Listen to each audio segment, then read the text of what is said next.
fuck.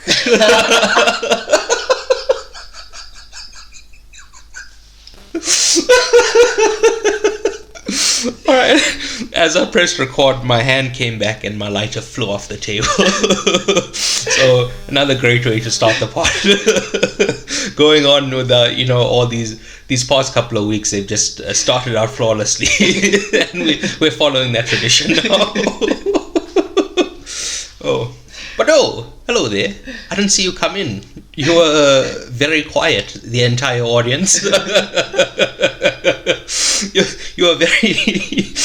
like you're all wearing socks, so, we couldn't hear the pitter-patter of your feet. And I just turned around and, there's everyone, the whole gang's here. This is a podcast called Politics, although I call it Politricks. Right, the title of this episode is Shazam! Fury of the Gods. And my name is Presh. And I am Ty. And I think we can just go into the news of the week. Alright? Alright. So, just kind of, before that, we should do some cleanup on last week. Okay. I don't have notes. Like last week, I actually wrote down the things I wanted to clean up. Yeah. But this week, I didn't write it down, but I can remember. Okay. I'm not like the guy from, what's the Christopher Nolan movie? The one Memento. Have you seen Memento? No. Alright, well, he's a guy who can't remember anything.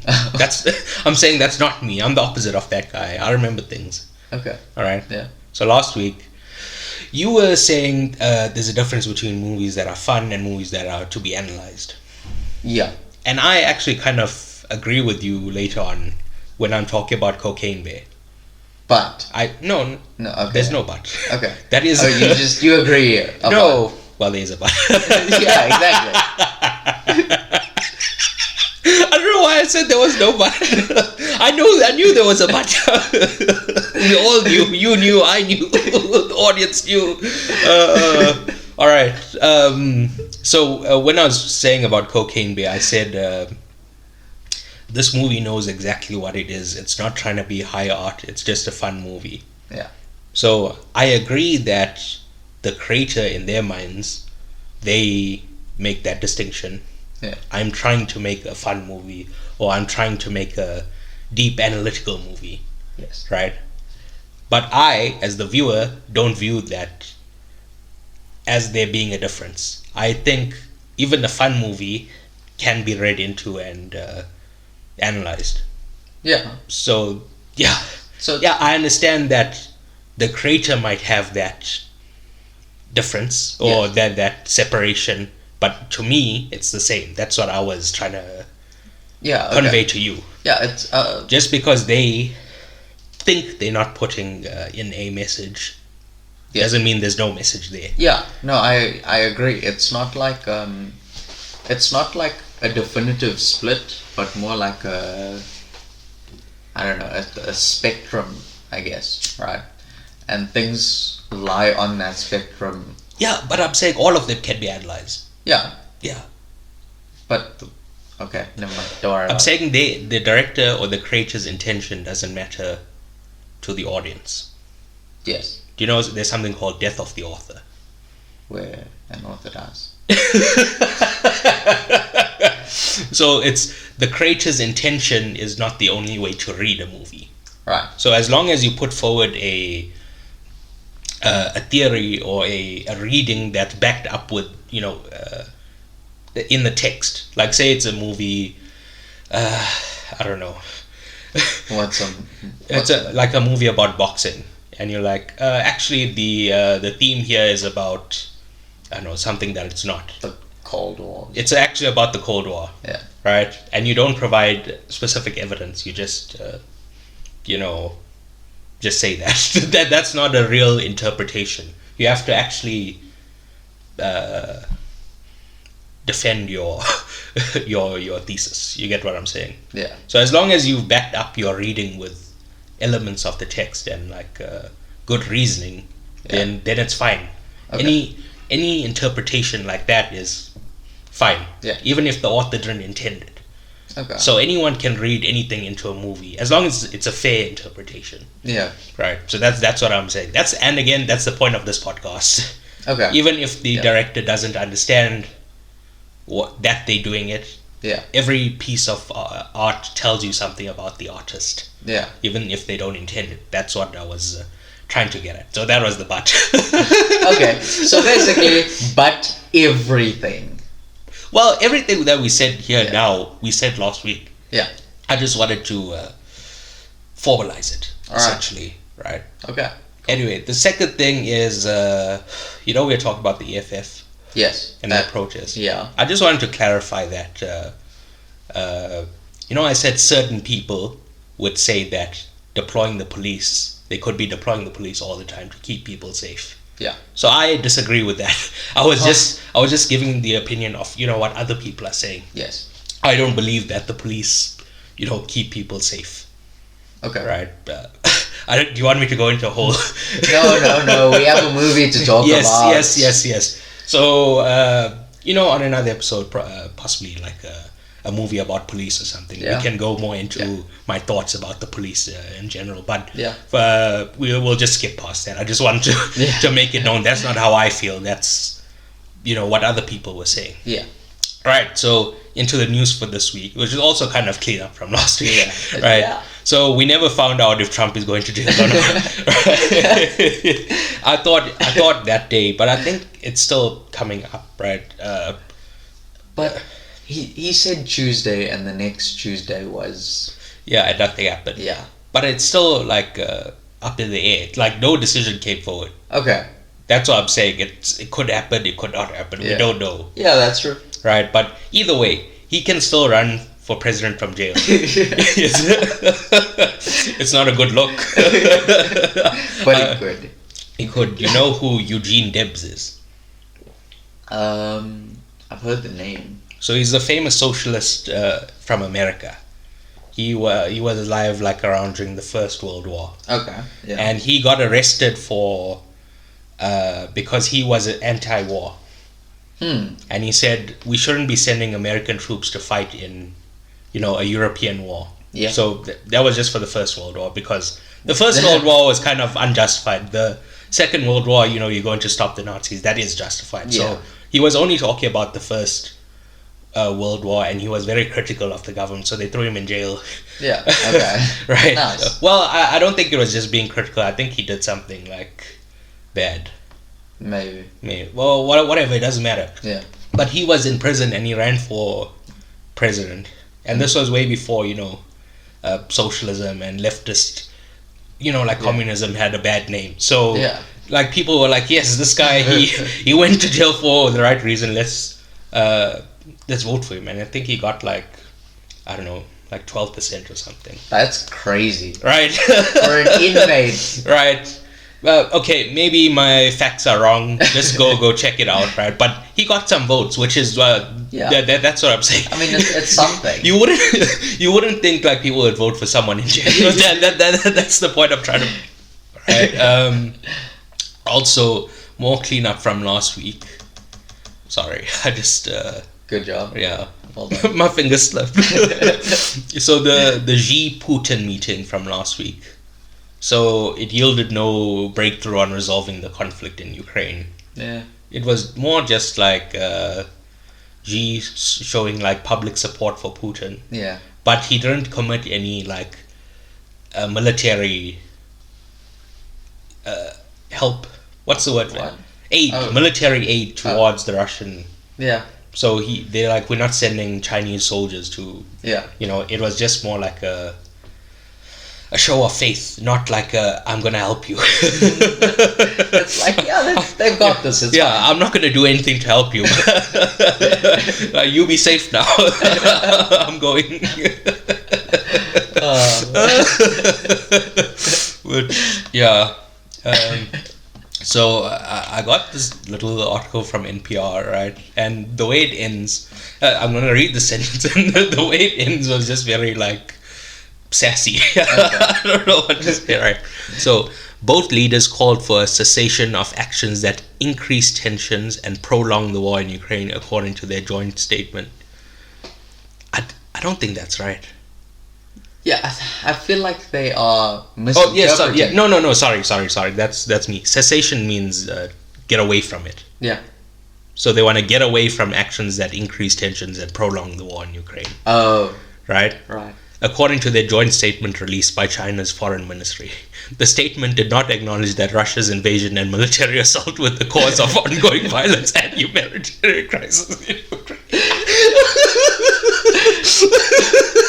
It's like, I think you should leave. Yeah.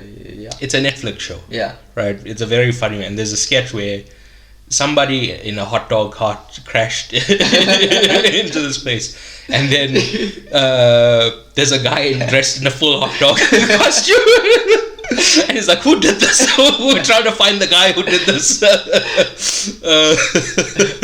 So like, yeah, the people responsible are like, "Wow, we gotta put an end to this." Yeah, I really like that sentence. All right. The next thing, I want to preface this by saying I was going to make a joke, right? Okay. You know, we were saying last week that Kang the Conqueror's first 2 appearances in the MCU have been losses. Yeah. In the Loki TV show, he got killed. Yeah. In Ant-Man, he got possibly killed, but more likely sent to an even more quantum realm. A quantum realm, right? And I'll bring this up in recommendations, but I watched Creed. All right. And he's the villain of Creed, and he got knocked out. So like, I'm gonna add this to his losses. The guy's just a loser. Yeah, but anyway, I'm not gonna make that joke. Okay. Because things have taken a very serious turn, very upsetting turn here, right? Indeed. I'm gonna read this. It says, actor Jonathan Majors, who plays Kang in the Marvel Cinematic Universe and recently starred in Creed 3, was arrested in New York City Saturday morning under charges of strangulation, assault, and harassment. A spokesperson from the New York Police Department's Deputy Commissioner of Public Information confirmed Major's arrest to IGN and shared the following statement. On Saturday, March 25, 2023, at approximately 1,114 hours. 11:14 hours. What is this? What is this date format? I mean, this time format. It's like military, like 0800 hours. Yeah, but this is bullshit. I don't understand what this means. But anyway, 1100 hours. We're getting distracted. This is a very serious. Yes. Okay. So is this 11:15 that they? Basically, yeah. All right, fucking idiot. But AM. AM. Yeah, okay. Yeah. Police responded to a 911 call. A preliminary investigation determined that a 33-year-old male was involved in a domestic dispute with a 30-year-old female. The victim informed police she was assaulted. Officers placed the 33-year-old male into custody without incident. The victim sustained minor injuries to her head and neck and was removed to an area hospital in stable condition. IGN received a statement from Major's representatives which reads, "He has done nothing wrong. We look forward to clearing his name and clearing this up. Major's relationship to the woman is currently unknown." So, it's obviously they investigating, so I don't want to just say, okay, this guy did it, but yeah, it's not looking good. It is not looking good. Right. Very disappointing. Yeah. I don't know. Shouldn't get into fights. Shouldn't beat up women. I don't know what to say, bro. Well, you're right. Yeah. It's just anyway. Be nice. Yeah. Let's just move on because very upsetting story. Okay. Something a little bit more light-hearted, right? So, this is from the Hollywood Reporter, or as I call it, the Hollyweird Reporter. Right? In late February, according to several sources, Tom Cruise had a meeting with Warner Brothers Discovery CEO David Zaslav, during which the mogul mentioned how great the movie was. Cruise's curiosity piqued, then asked to see it. Zaslav acquiesced to the request, and a copy of the movie was sent over to Cruise. But as an insider says, this was no casual messengering. A Warner employee brought the movie to Cruise's home in Beverly Hills and stayed until the actor finished watching The Flash. It is unclear on what format Cruise watched it, whether it was digital or film. When Cruise finished, the movie was given back to the messenger, who returned it to the studio. Cruise was so taken by what he saw that soon after he reached out to Andy Muschietti. He's the director of the movie. Yeah. It was a call out of the blue for the director. Cruise is said to have raved about the movie, saying something to the effect that Flash is everything you want in a movie, and this is the kind of movie we need now.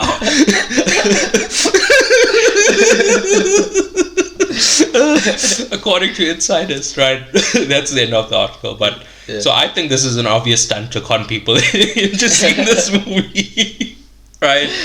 And we'll come back to this later, because like I assume they were like, all right, how can we get people excited for this movie? And they're like, all right, who's the biggest guy we know? Tom Cruise, right? He's Mr. Movies himself. But what? Last year, because of the pandemic and stuff, people were reluctant to go back to movies. Yeah. So they're saying Top Gun last year was a turning point where, a lot of people started going back in mass to movies. Yes. And it was Tom Cruise who saved the movie business, right? Nice. He's Mr. Movies. Yes. And I know you love Top Gun, so... No. Wait. The Rock is way bigger. All right, we'll get that. We'll get to there, right? Okay. But I'm saying in their minds, they're like, okay, who can we get to say, oh, this movie is this movie is great. the phrase, everything you want in a movie. And this is the kind of movie we need now. He says it like it's akin to Top Gun. Bro, like I'm pretty sure this didn't happen. This is like some PR person typed this out. 100%. I don't know. I don't want to say that. That's just what I feel, right? It's so unlikely. But I'm saying maybe. You don't know. Maybe he watched The Flash and it fucked him up. He was like, yo, this is the best shit I've ever seen, son. Well, a lot of people have been very complimentary of it. James Gunn. Yeah. He's we'll get to that, right? But James Gunn said it's one of the best comic book movies he's ever seen. So a lot of people have been saying this, but I don't know. The delivery, yes. and then taking back. All of the people saying this are connected to DC. So you can imagine why I have pause. Yeah. Right? Yeah. Makes sense. I get it. So those are the news stories of the week that I saw. Do you have any thing you want to bring up? Yeah, I do actually. Rihanna got proposed to. Don't know if you saw that. By who? ASAP. No, there was some random fan Oh. drove from somewhere in South Carolina to her Beverly Hills mansion or whatever it is, and outside the gate, he proposed to Rihanna. And then she called the cops. Yeah. And Why is he in jail? because he Is proposing illegal? Well, okay, I'm not sure if it was outside the gate, but he was Breaking, entering. trespassing. Or trespassing, yeah. Maybe he's just on the field, he's not inside the house. Yeah, allegedly trespassing. All right. That's, I mean, I don't want to plead. Well, not plead. I don't want to judge him too harshly, because maybe he was outside the gate, and Rihanna just used her status as a celebrity to get him in prison. Yeah. Alright. Well, on the one hand, it's not good. Yeah. Because she's publicly she just had a child, and she's pregnant with another child. Yeah. So, it's, the optics aren't looking good for you, first of all. No, what? For you as some random person. Oh, yeah. Trying to propose, it's not looking good, but I have to admire the confidence to walk up to Rihanna's house. Well, and they came from South Carolina, so quite a long way. Yeah, that's all. Like, I have to admire the hustle. That's what I wanted to say. I thought you were gonna bring up a football thing just to like Liverpool lost again and you're coming to harm me. Yeah, unfortunately for me, it's the international break. I don't have to watch Liverpool. You know how happy I was during the World Cup. It was a month away from these idiots. Anyway, any other news stories? Daniel Radcliffe is having a kid. Oh, Yeah. this is all very like gossipy things that you bring up. It is. But why not? I don't know. I mean, there are some political things, but I think we've spoken about a lot of. Alright. But well, you can still bring them up. Okay. I mean, Uganda is, or Oh yes, fuck! I saw that. I should have fucking included it. Yeah, right? They passed a bill that banned any LGBTQ plus demonstrations in public. So, like, if you're homosexual and you kiss your partner, they will arrest you. yeah. So basically, they've implemented the "Don't Say Gay" policy, but for the whole country. Yeah. Yeah. Again, just very disappointing. A person, having sexual relations with a person of the same gender or whatever, it's fine. Yeah. Right? You do you, bro. Right. Okay. Well. Okay. Wait. Let's not just go past this, right? Right. Do you follow like right-wing stuff? There was a tweet. I don't know if it was. Yeah, it was a tweet at some point.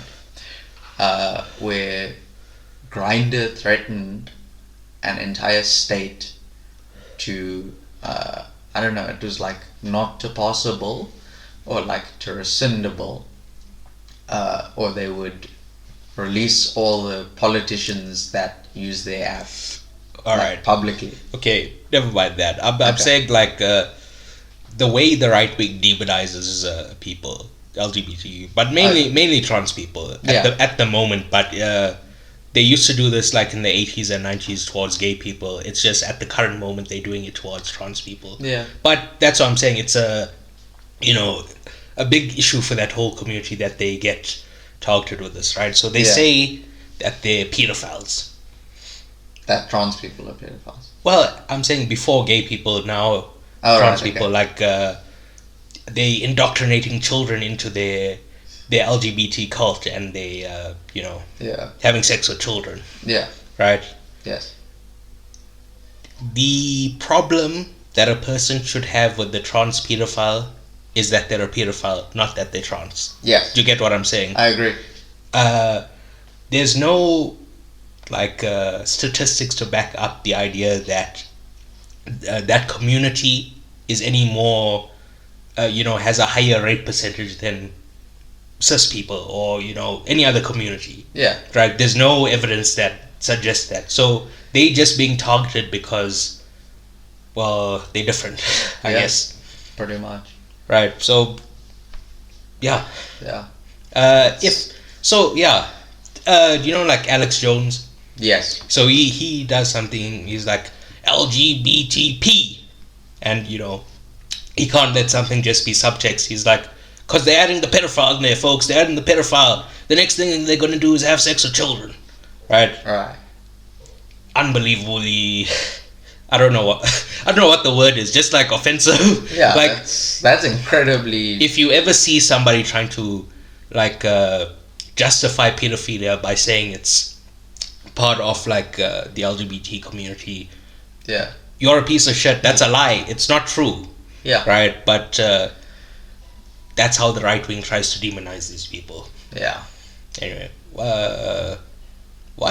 Oh, we were talking about Uganda. I was how did this come up? Yeah. But yeah, so they justify, like in Uganda, these laws against these people because they say, well, they're pedophiles. We need to, do something about them. Yeah. That's their justification for, throwing them in jail, etc. Yeah. Yes, they. Yeah. Anyway, so there's two things I didn't say. So one is children, the other one is animals. If you're having any sort of sexual contacts were with the animal, definitely not, right? Those are two things: children's and animals. An adult who can consent. Yeah. That's the, you know. The kind of ballpark you should be aiming for. Yeah.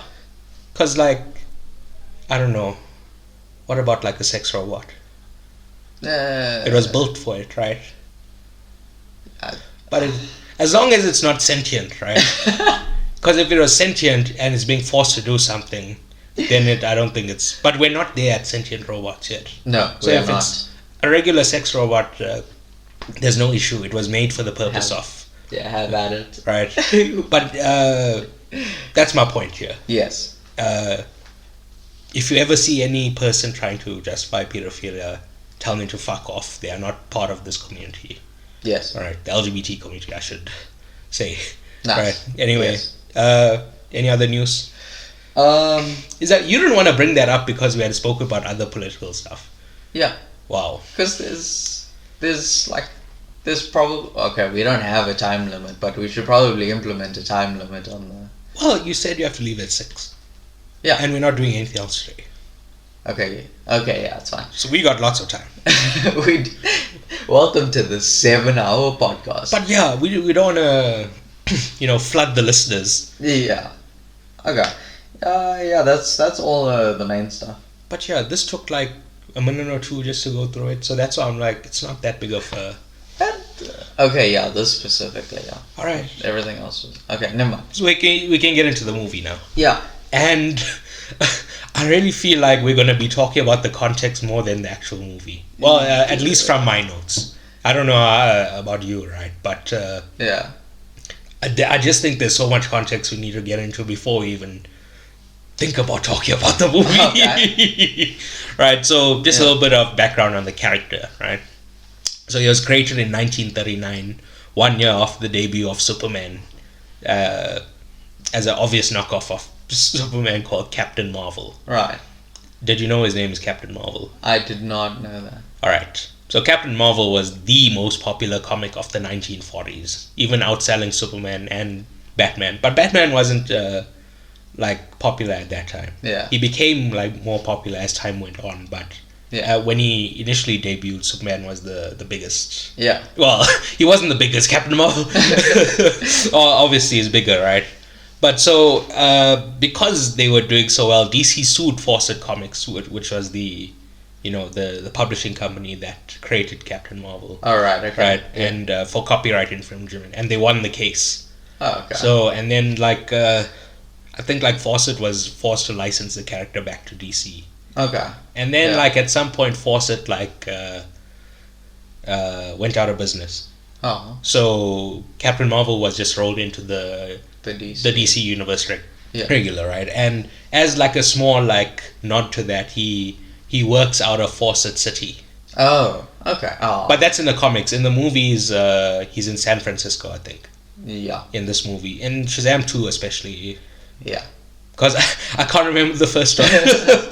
Wow, unbelievable. A little peek behind the curtain. We were supposed to do a Shazam 1 commentary today, but we're going to record it later in the week. So I was hoping we'd do it today and I'd remember stuff from the first one.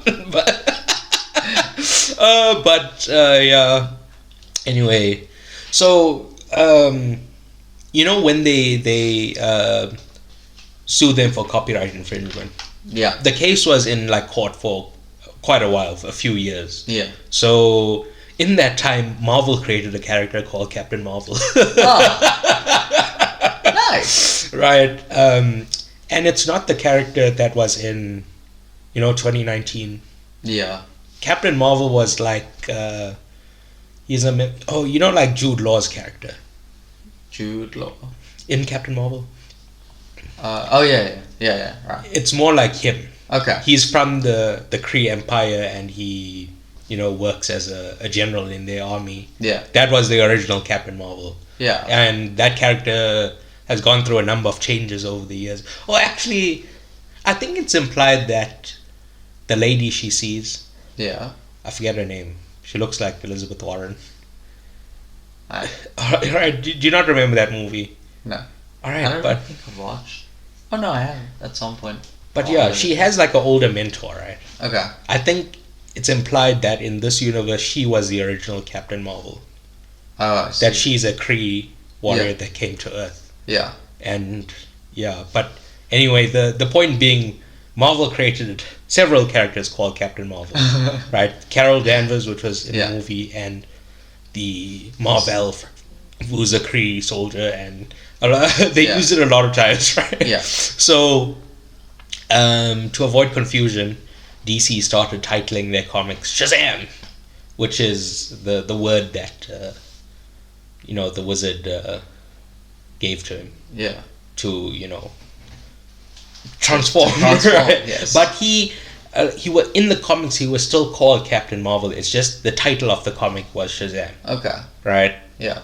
And then in 2011, there was something called the New 52. Do you know what that is? Yes. So DC rebooted the entire comic universe, and when they reintroduced him, they introduced him as having the name Shazam, not just being Captain Marvel and the title being right. So, and I think this is silly, even in the movie. Like I'll get to it in the movie, but if somebody asks him, "Hey, what's your name?"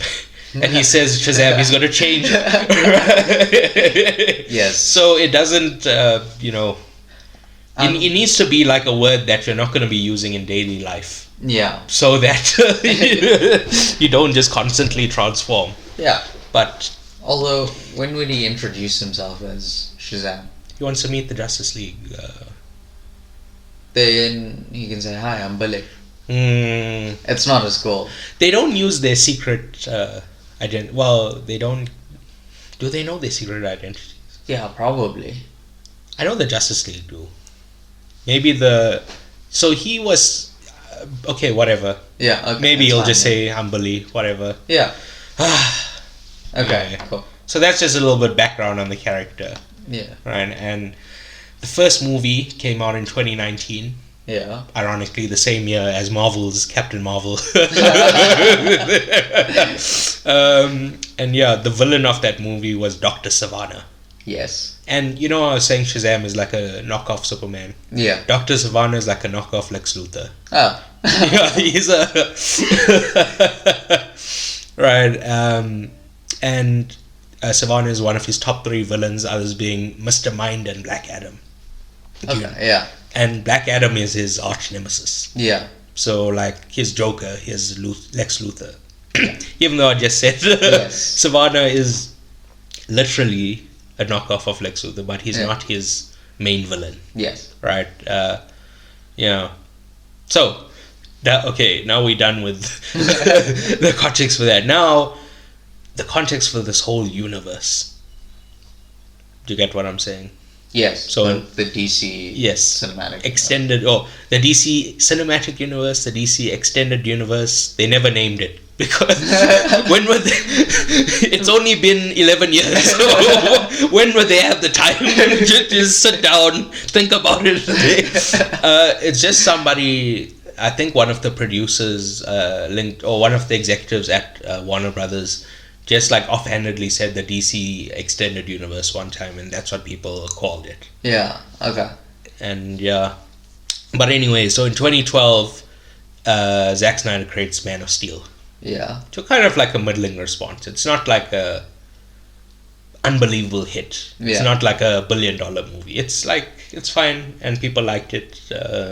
Yeah. Some people didn't like it. They didn't like that he killed Zod. Okay. He snapped his neck. Yeah. It's a bit hectic. Yeah. Well, it's Batman who doesn't kill, right? Well, Superman he says he doesn't kill. Yeah. I'm saying comic book Batman. Comic book Batman doesn't kill. Right. Zack Snyder's Batman is a mass murderer. He threw like a crate at somebody's head. There was like a visible blood spatter on the wall. That guy's brain was fucking mush, bro.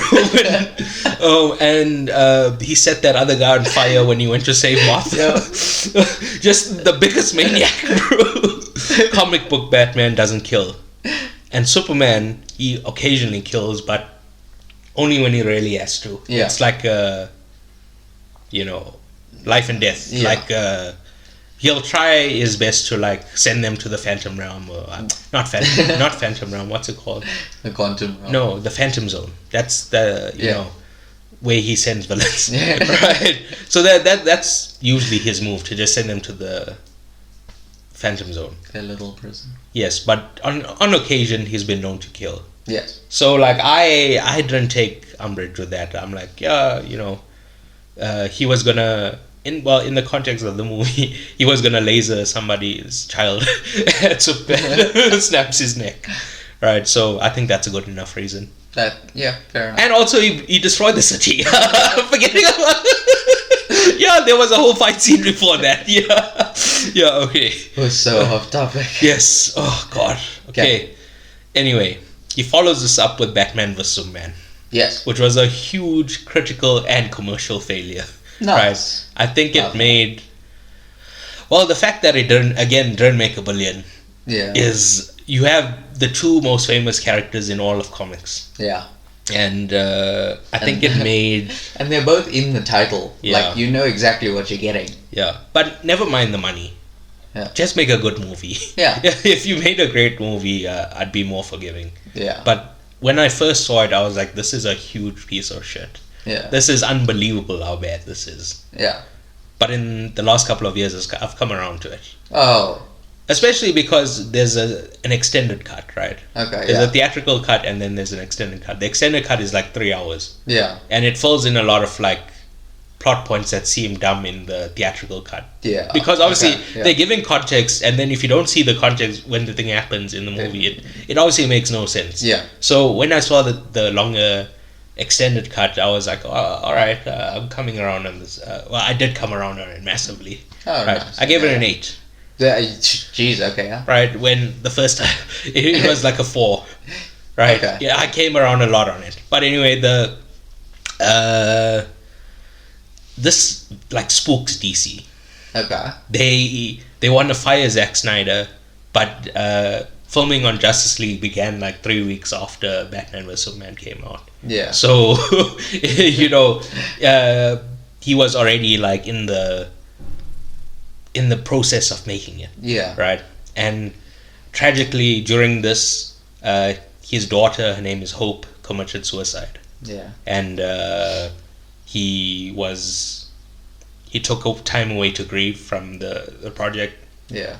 And Warner Brothers very opportunistically, if you ask me, replaced him with Joss Whedon. Yeah. Who directed The Avengers. Yeah. Right.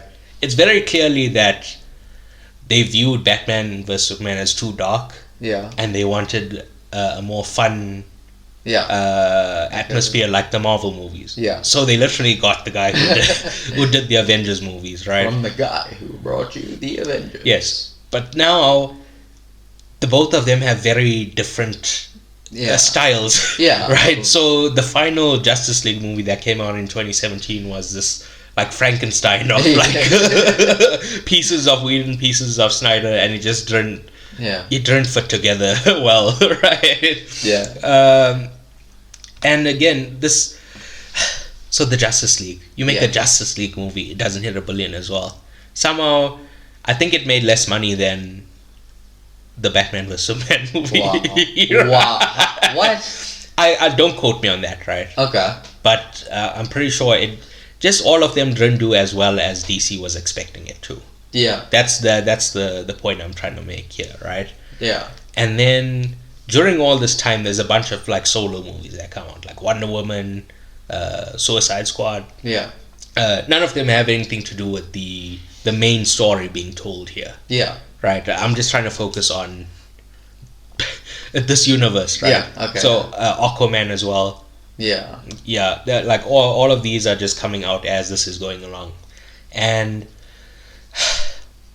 depending on who you ask, it could either be like a grassroots fan campaign or a harassment campaign was run against Warner Brothers, right? By a group of people who just tweeted incessantly, right? Wow. Under every video, under every post, just messages after messages after messages that just said, release the Snyder Cut. Oh, I remember this. Right? Yeah. Which is, they wanted a version of the movie that was only Zack Snyder's scenes. Yeah. So they wanted Warner Brothers to give him more money to reshoot certain scenes, reshoot what he was missing. Yeah. And then put out a final film. Finish. Right? And they they give in to the bullying or asking. Yeah. Once again, whoever, depends on who you ask. This is harassment, or it's like fans coming together to help a creator. Yeah. So I don't know. I don't want to comment. These guys are rabid. They'll attack you. I don't want to say anything. Oh, that's it. You're Right. getting spammed on Twitter. Yes, they're getting. They're telling me to release the Snyder Cut. What did I do?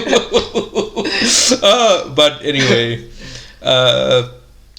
so because the thing is they're releasing a new streaming platform called HBO Max. Yeah. And they needed content for it, so they gave him the money to do it, and he and it's obviously only planned for HBO Max. It's not meant to be. So he didn't cut anything out. It's a 4-hour epic. Yeah. Right. It's and I really like Justice League, the Snyder Cut. Yeah. Let me specify, not the original Justice League, right? I gave that on a 9. Well, I kind of jump around between 8 and 9, but I loved it a lot. Okay. Yeah. Right. And then but the thing is, we'll never know if it was quote unquote worth it. Okay. Right? Because obviously we don't have access to DC's internal data. Yeah. To see who subscribed just to watch this, or Yeah. So we don't know if it was worth it or not. But Yeah. anyway, I'm bringing all this to point out that DC have been incredibly reactive throughout all this. Yeah. They never planned ahead and stayed the course. Yeah. I want to say like Marvel, but Marvel don't have a monopoly on planning. That just planning something out is not inherent to the Marvel Corporation, bro. But yes, like Marvel, there's a plan. This movie leads into this movie, or whatever. They were just releasing, without a structure to just whatever was filming and ready at the time. Yes. Just throw it out. So Zack Snyder was the architect of that universe. Yeah. And he didn't really. Well, again, because they fired him, so Yeah. so all his plans that he supposedly had couldn't come to fruition because they fired him. Yeah. And they only gave him money just to complete this project, and that was it. That's the end of their relationship. Yeah. That sucks. So, not earlier this year, last year. Yeah. Back end of last year, they do a whole restructuring of the company. Yeah. Right? Because, like I said, things are not working out. Yeah. Their last 5 movies have been all flops.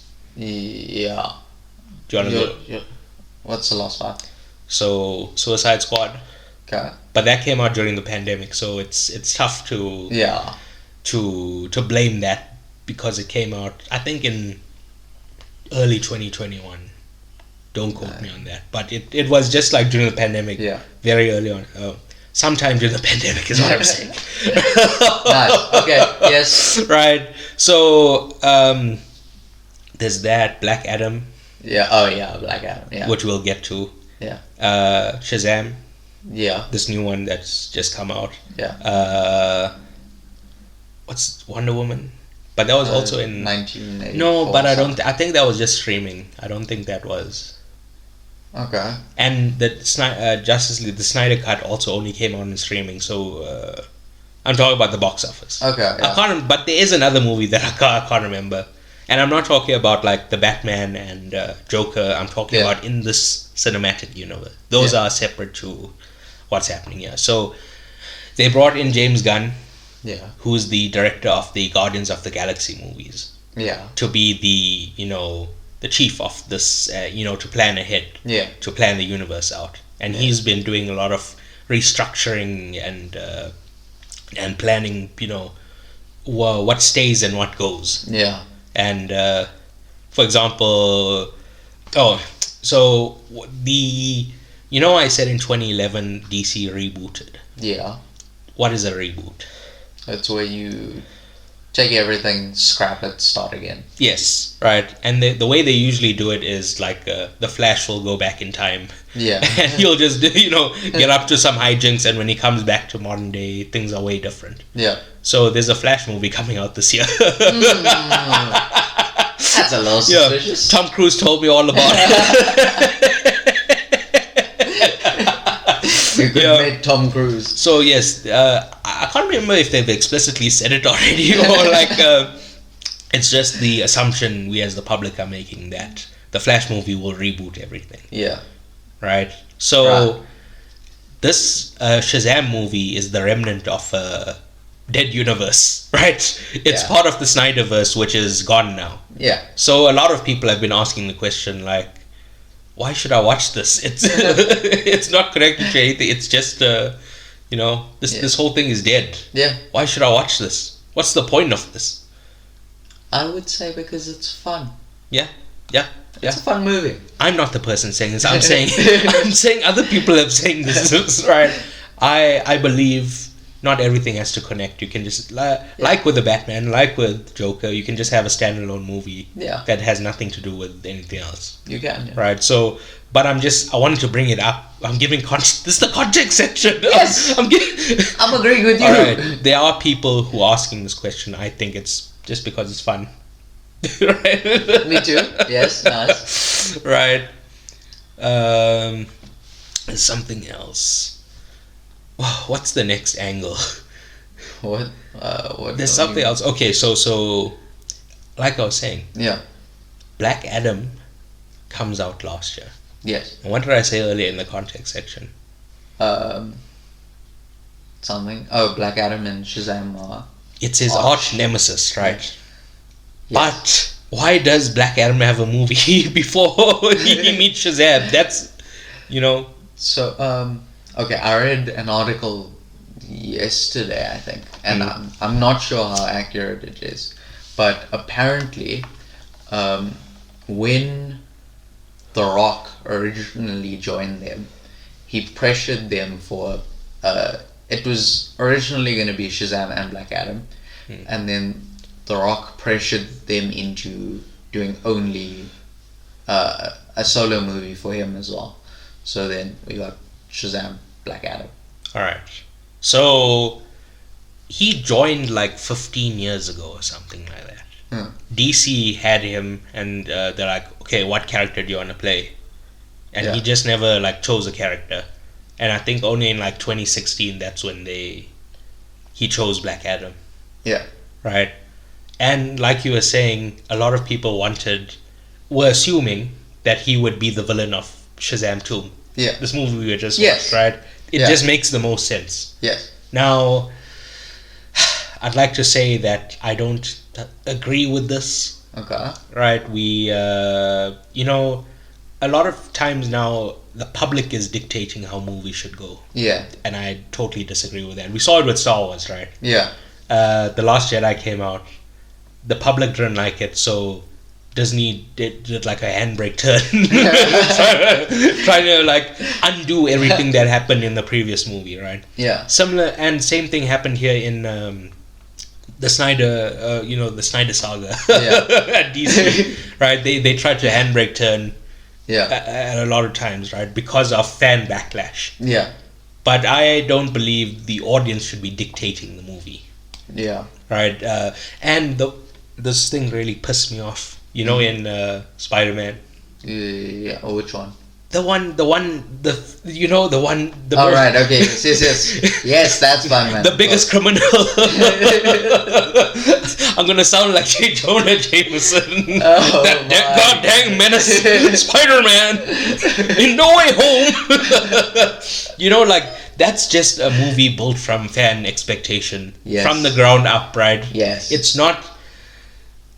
Well, I don't want to say it's not the artist's vision, but it's a lot of that is just fan service, what fans want. Yeah. And I don't believe that's how it should work.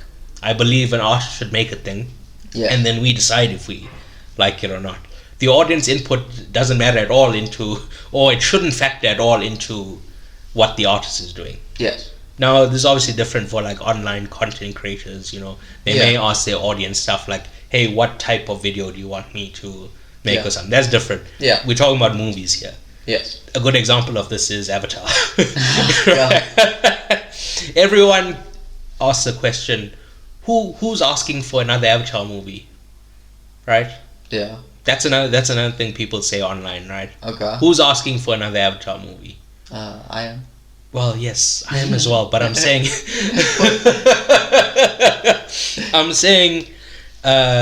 it's part of the no pop cultural impact Right, yeah. thing, right? They're saying that there's not a big audience, but every time Avatar comes out, it makes gangbusters, right? Because that's an artist, he's not worried about what the fans want. He's doing what his vision is. Yeah. Right? And it's paid off. And understand that it doesn't always pay off. Like, your vision may not be what connects with an audience. Yeah. But I'm saying it should work that way, where you give the artist freedom to create what they want, and then because like George Lucas didn't go around with like a questionnaire asking people like, "Hey, do you want a Star Wars? Do you want a Star Wars?" Right? A creator made something, right, and people got attracted to it. I don't know what to say. Like they liked it, Yeah. So that's how I think it should work. So people saying just because the audience expected Black Adam, I don't think that's a good reason for it to have. Yeah. For him to have been the villain. Yeah. But if, say, the director wanted him to be the villain, and then he went to like a DC executive and said, "I don't want to be the villain, I want to have my own solo movie." Yeah. That's way different. And I believe that's what happened from what I've read. Yeah. Right? That as far as I'm the director of this movie wanted him to be the villain, but he, and there's a lot of theories put out as to why, but it mainly leads back to his ego. Yeah. Didn't want to. Because Shazam is like a B, C tier kind of hero. Yeah. He used to be popular. Like I said, he sold more comics than Superman in the 1940s. But that was the 1940s. Yeah, it's been a while. Right? So at current moment, you don't even know his name. His name was Captain Marvel, right? Yeah.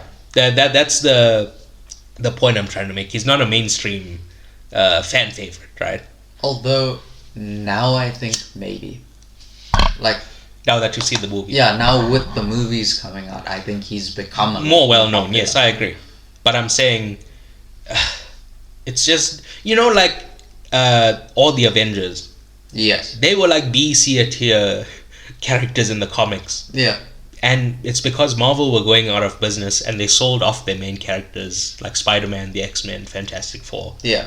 Which is why, and they only had these B and C tier characters, and they just made good movies in the beginning, right? The Iron Man, the first Iron Man, and they built a fan base. Yes, I'm not saying C tier characters can't become more well known. I'm just saying at current moment, Shazam is a very low tier character, and I believe Dwayne Johnson's ego was like, "No, I can't. I can't have this," right? Yeah. And he very explicitly said, "I want to fight Superman."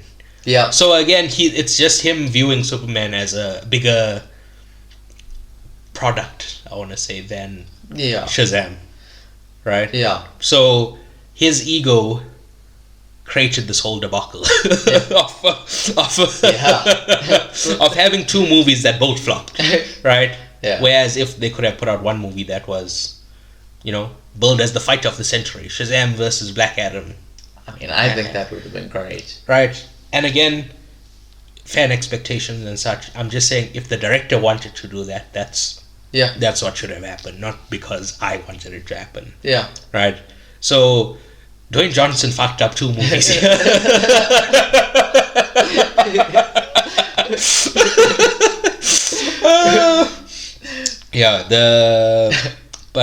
So that's all the context leading into this movie.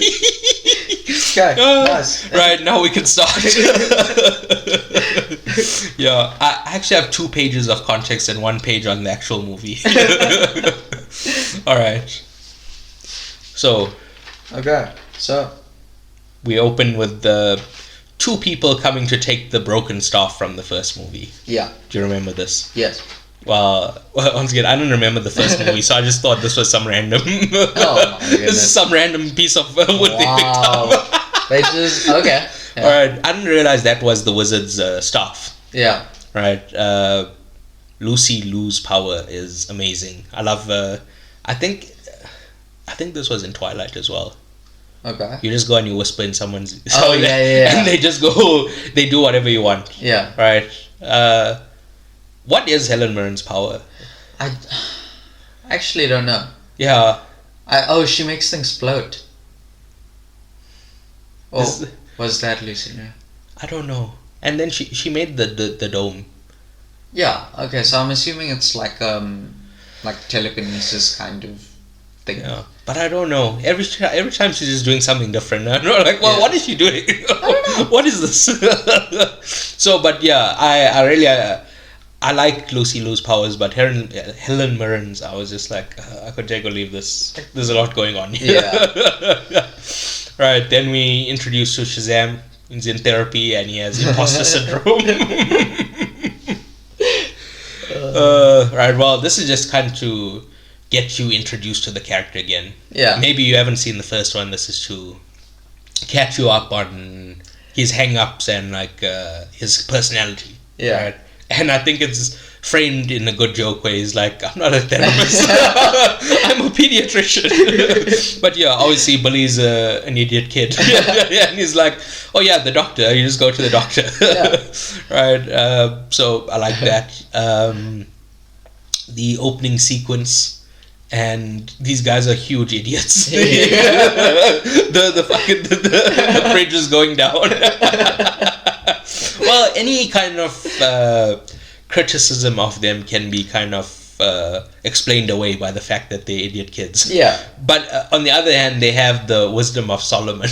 Yeah. Right? So I don't know how those two things kind of balance each other out, but like their inexperience, Yeah.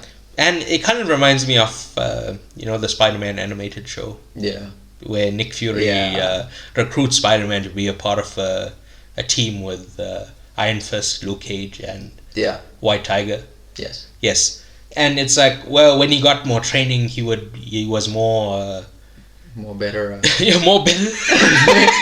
He was better at his job when like he knew like, okay, we need to evacuate first, we got to do this, he got better at planning. He got better, and they also gave him better equipment. Right. So like these people would improve, they'd learn a lot from like an internship at the Justice League. Yeah. Or, well, no, maybe not the Justice League, because those guys are fucking renegades. Batman will teach them all the wrong. Batman will teach them how to murder, how to shoot grenades. He's a very bad influence. He smokes. We can't let them around. Yeah, but anyway, do you know August? No. Okay, it's the team that Amanda Waller runs. Oh. Yeah. Yeah. They in charge of the Suicide Squad. Yeah. That division. Yeah. Right. So I think maybe August should give them training. that could be better than that maniac Batman. Right. I like the joke where it's like, we need to save this bridge. Smash cut to the news.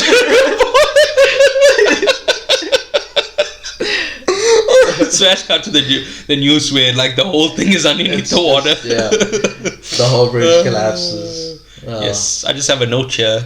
Grace Fulton. Mary Marvel. She's so hot, dude. Oh my god.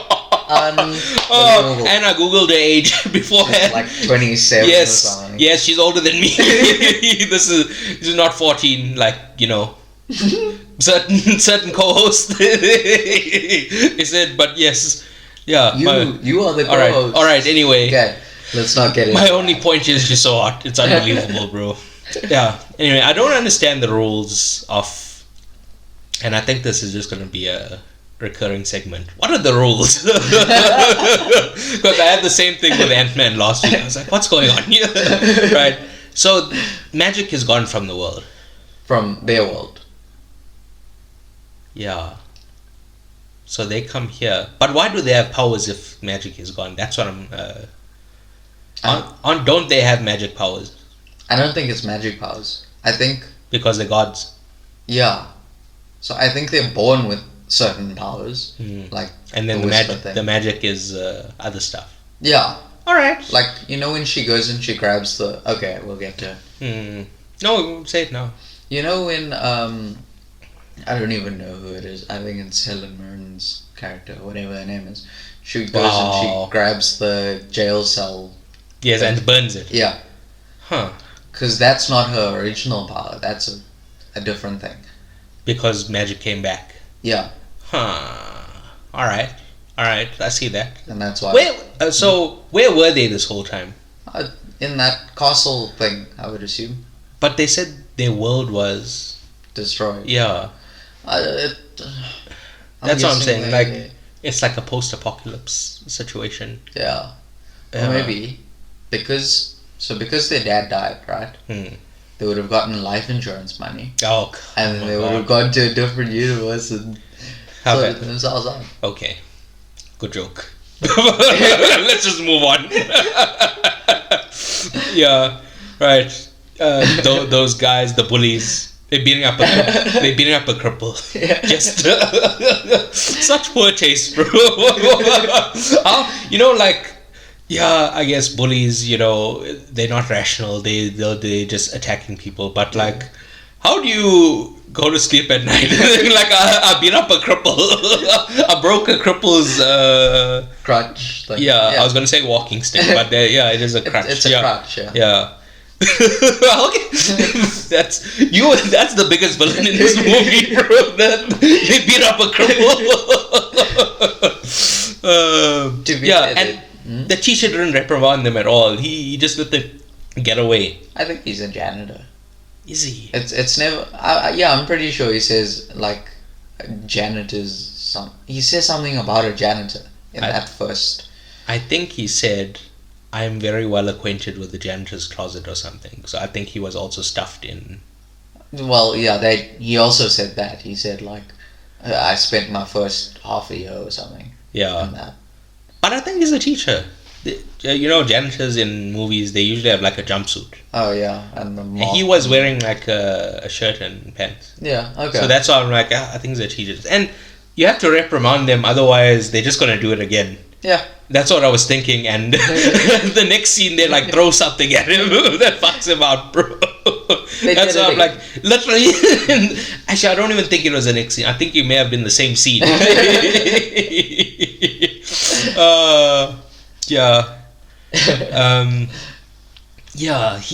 like the wizard. Yeah. He puts his hand on the thing, right, and he like scratches off a piece of the wood. Yeah. And he has the thing underneath his ear. And it was so upsetting, bro. When I saw that, I was like, oh, fuck. Oh my God. Oh, it's so... I don't like that. I don't like it. And he was so calm about it. I would be crying. I'd be crying blood. But yeah. Then he's bullies having the dream. And at various moments, they see the idea of Wonder Woman being, coming up. The one being, he's having this dream about her. Yeah. Where she's begging him to join the Justice League. And he's like, no, I can't. And he says, our couple name will be Shazam.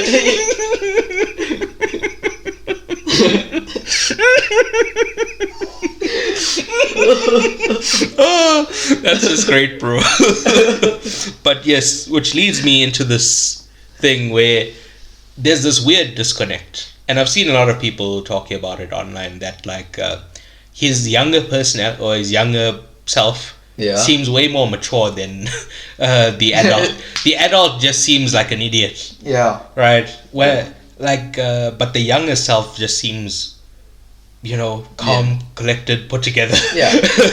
Right. He's always like level-headed. Yeah. So, I don't know. And Grace Fulton, right? Yeah. She's supposedly like 18, 19. Yeah, I think she turns 19. Right? Because she's university age, right? Yeah. So, But she's both the person and the adult version. Yes. And he's nearly like at that age, right? He turns 18 around that. Yes. So why does he turn into like a guy in his 40s? And she's like the same at 19. I don't know. I don't know. Does the spell at 18 stop? Maybe. But okay, yeah, I think she's 17 in the first movie. So they get an older person. Mm. Yeah. Did she get an older person? Yeah. It was different actors in the first movie. Alright, well, you saw the first one. I haven't seen the first one. We were going to rewatch it this week, but yeah. So, you're the expert on this. Yeah. I have notes on that. Mm. I brought both notes. Alright, well, I just have notes here. Mary is drunk as shit. She's just sitting there with sunglasses. Yeah. We've all been there. Right. A violin that's constantly burning is another... It's one of those random jokes that shouldn't be funny, but it's like, what the fuck is that? On paper, if you wrote this down, I wouldn't laugh, but like seeing it, it's just like... And they use it as a distraction later on, which I like that it came back, you know, it served a plot purpose instead of just being a once-off joke, you know. Yeah. I like that. Yeah. Rachel Zegler being the third sister. One of the most obvious things you could imagine, bro. She's obviously... she's the only new character introduced. What? Like, so we know Helen Mirren and Lucy Liu are the villains, right? They introduced in this movie. Oh, yeah. She's the only one that's introduced that's not... You know, them. No, yeah. So, of course, she's going to be... She's with them. Yes. So, it's another one of these... You know, we were talking about it last week with Ant-Man. It's a false mystery. Yeah. There's no need for it to, you know, be like this. We could have known and it would still... Yeah. Because we... if they maybe introduced other people that could have been the third sister that, like... And it was a mystery we don't know to trust or something like that. It could be, but it's like, oh, the one new character you introduced, and they have a third sister. Oh, who could it be? I wonder. Yeah. This guy is so cheesy, bro. I actually kind of like him, Freddy. Yeah. I got, because obviously I can't remember the first movie. I thought Freddy was Captain Marvel and the other guy was Freddy. Shazam. Oh no, they're the opposite around. Yeah. I don't... Yes, I watched the movie. I didn't fall asleep. Yes, but he's so... Like... cheesy. He is right, cheesy, I've written down some of his lines. I may have the powers, but that kid is the real hero. This gave me a little chuckle. I'm not just a superhero. I'm a super listener. This guy's an idiot. Right. And then the Diedrich Bader suicide, very upsetting. Yeah. When Lucy Liu makes him jump off the building. And just why? I don't... It's just... Actually, I don't know. I think it's, again, like seeding the idea that Lucy Liu is more evil than the others. She's just unnecessarily cruel. Yeah. So that, you know... In the final scene, she's the eventual... Well, spoiler alert, she's the eventual... I assume, like, you watched the movie before you listen to this. Okay, it's going to be awkward if they don't. Yeah, and they're like, damn, we thought Rachel Zegler was going to be the bad person, but yeah. Yeah, so it's just kind of seeding the idea that she's more cruel, more heartless than the others. Yeah. Right? And they make a dome like the Simpsons movie where they trap Springfield because they have okay, I don't need to go into the plot of the Simpsons movie, but I like a dome. Yeah. The good old fashioned dome. Television show Underneath the Dome. Yeah. That was also although I think that was like a sphere. I don't think it was just a dome. And I think it was like an experiment by aliens to see what humans would do if we got put in a dome. I can't remember that show. I think it's like came out like 9 years ago now. It's been quite a while, yeah. But And I didn't even watch it.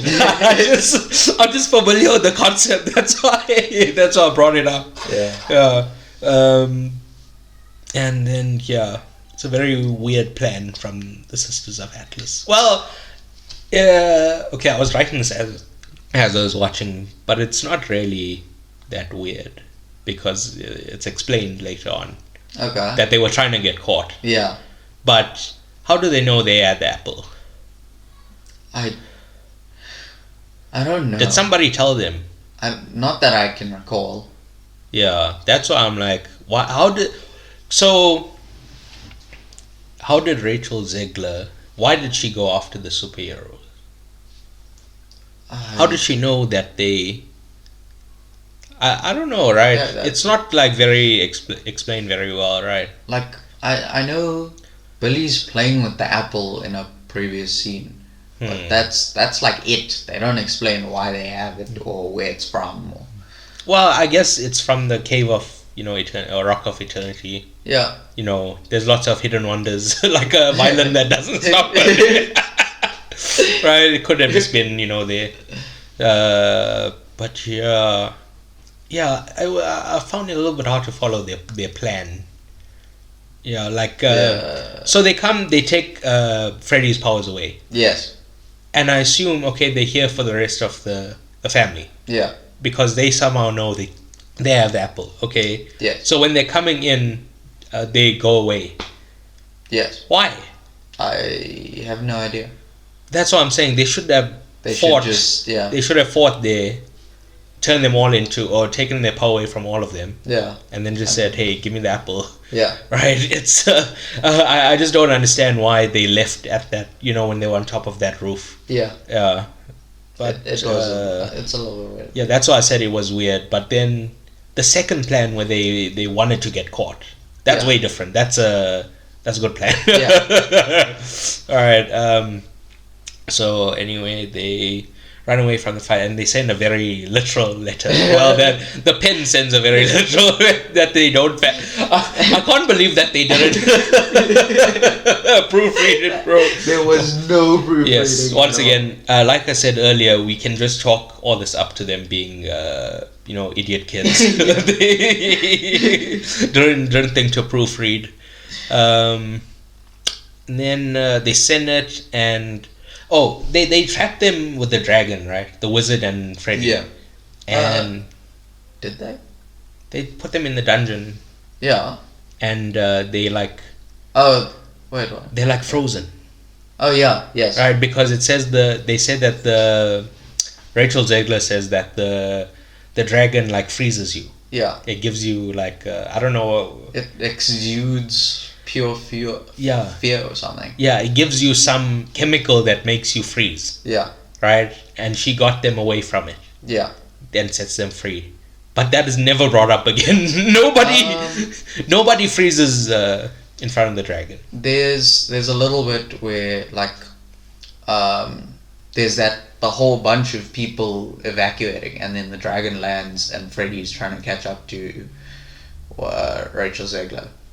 And then Anne. And then the dragon like roars. Well, not roars, it stands in front of them and then he has to like fight through the fear to get to her. I guess yeah. But that's but it's never used. It's not used. It's never because in a big way. The thing is, like, he holds out his crutch, right? Yeah. And then Shazam grabs the tail and throws it away. Yeah. I wondered why the dragon just stopped. If he just got his tail tugged a little. And he just, well, you first burn them and then deal with, the person tugging you, Yeah. This dragon's priorities all fucked up, bro. Yeah. But anyway, so then we just skipped ahead a bit there. But, a little bit, yeah. Helen Mirren, they meet and she just has so much gravitas, so much presence. This is a master actor that we're watching. It's unfortunate, it's a superhero movie that like everyone else isn't giving this type of performance. But even Shazam says wow, you got so much presence here. in movie they had to call it out because she had so much gravitas. She's right. just that good. Right, and he says, I've seen all the Fast and Furious movies, which include him. Right? And they include Helen Mirren, who's like, I think she's the father of The mother of Jason Statham and Luke Evans. Yeah. And Charlize Theron, I want to say. I think she's the sister. But Maybe. whatever, she's a part of the Fast and Furious franchise, so like, you should have said something like, you look very similar to one of the characters. And Gal Gadot, who's Wonder Woman, is also in the Fast and Furious movie. Yeah. So, yeah. It's the same like, in Captain America and the Winter Soldier. Yeah. So, somebody gave him a list. I think it was maybe Anthony Mackie. Yeah. Gave him a list of like things to catch up on. Yeah. And one of the things was Star Wars. Oh. Right. And Mace Windu is played by Sam Jack. And he's also Nick Fury. So it's one of those I'm like, hey, haven't I seen you somewhere before? They should comment. Well, maybe they shouldn't comment, Movies are separate. Yeah. We don't need to make a big deal out of it. Yeah. But these are like fun, stupid movies. A little wink and a nod wouldn't hurt anyone. But whatever. it's really not a big deal, right? Yeah. Yeah. The dragon is very cool. Yeah, the dragon is so cool. Yeah. It looks weird though. Why? Well, I don't know. It looks like it's made out of wood. It is made out of wood. When did they say that? When he's pulling on the tail, he literally says, it's like, this is a cool dragon, but it's made out of wood. Why would you make a fire-breathing thing out of wood? Oh. It's like very clearly stated that it's... Alright, well... it's a wooden dragon. I might have missed that. But yeah, well, I didn't miss it because I thought it was wood, so I did see it, but I missed it in the movie. Then talk about it. But like, if you compare it to like other dragons, they have like full, scales and like it like looked very hollow, like an undead dragon. Yeah, well, I thought that's what they were like, not going for, but kind of like, you play on people's fears. People's fears. Yeah. But so I assume this dragon was made in their realm. Yes, probably. But this is the thing. Rachel Zegler, she says like the creatures coming out of the apple tree. Well, we're skipping a bit ahead, but she says the apple, the animals that came from that apple. Yeah. They're all fucked up because they're not supposed to be here. They were supposed to be planted in their world. Yeah. They're supposed to be creatures of beauty, but because they're here, they're like... not so much. They fucked up. Right? That's the best way to describe it. So I assume because the dragon was made in their realm, it would be like a... it would be disfigured here.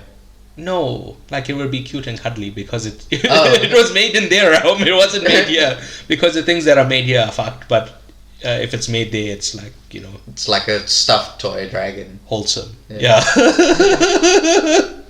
Yeah, that's what I'm saying. I thought it would look friendlier because it was from there. It just looks so scary. I'm scared. I'm just a woo boy.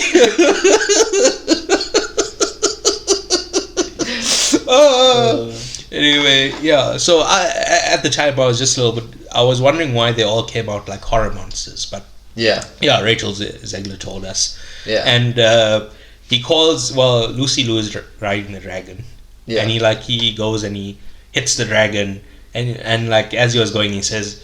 He calls her Khaleesi. Yeah. Which proves that he's a casual. Because like... book readers and people who are serious call her Daenerys, but the casual. Well, you haven't even seen it, so you also call her Khaleesi.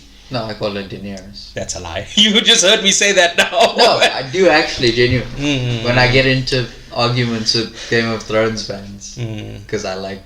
All right, but you haven't even seen it.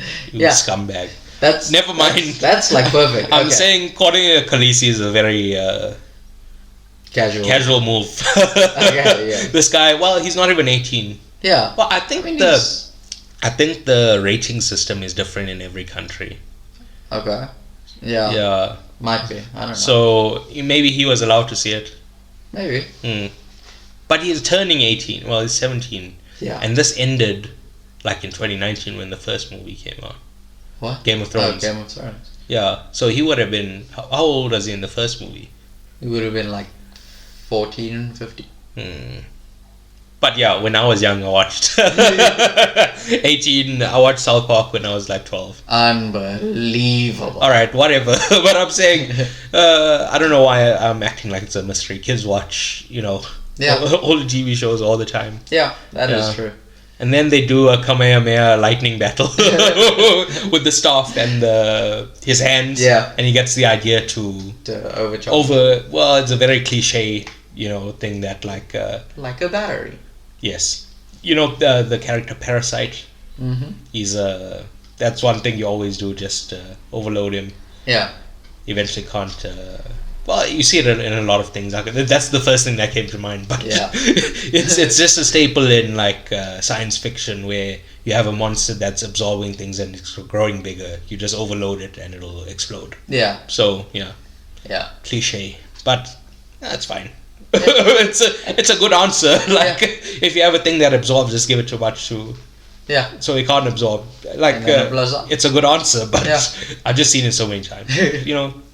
Anyway, then they go to find the unicorns. Yeah. Right. That's so cool.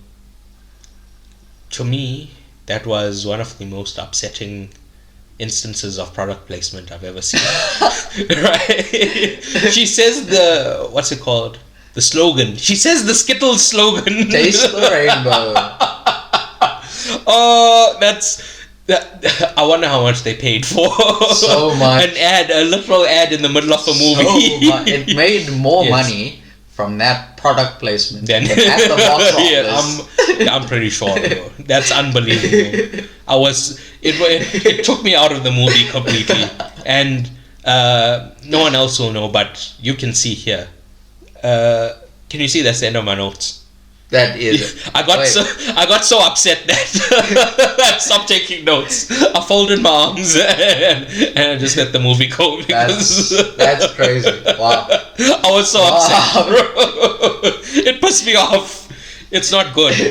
It was so blatant. Yeah. That's the thing. It just took me out. So. Wow. Yeah. That's crazy. That's insane. Anyway, what are you saying? What? Oh, about Skittles. Yeah, you said you liked it a lot. Yeah, because it's a callback from when she, Yes, she's been talking about Skittles this whole time. Yeah. She in the first scene, like she was talking about Skittles and cats. Yeah. And then when Helen Mirren was in prison, she gave her some the yellow Skittles, and that's how they find out that she escaped. Yeah. So yeah. I'm not saying it wasn't seeded throughout the movie, that idea about Skittles, but it's just so, and especially saying the slogan, that's what really just fucking took me out of it, bro. And she says it again, when they riding the unicorn. Yeah. She says, "Taste the rainbow, motherfucker." And it gets cut off, but still, twice they say the slogan twice. It's okay. That's for me. That's not what's amazing about it. All right. What's amazing is that they have unicorns. All right, fair. I mean, how cool is that? You right. you have some unicorns. Anyway, you need to remind me of what's happening after this point, because like I said, I was just so furious. Well, I do kind of remember, but yeah. Don't worry, I have a lot of notes. Once again, you haven't mentioned. You wait for me to finish, and then you start with your notes. Yeah, pretty much. You should just jump in. Okay, I should. Yeah. Yeah. But okay. So he defeats the dragon. Yeah, that he does. By exploding it. Yeah, but Helen Mirren has a. Oh, we didn't talk about she tried to kill Helen Mirren. Yeah, you skipped a lot there. Yeah. Yeah. Well, Rachel Zegler, turned sides way earlier in the movie. Yeah. When she went and saved them from the dragon initially. Yeah. Yes. And then. Now, what turned Helen Mirren? What? Yeah, the attempted murder. No.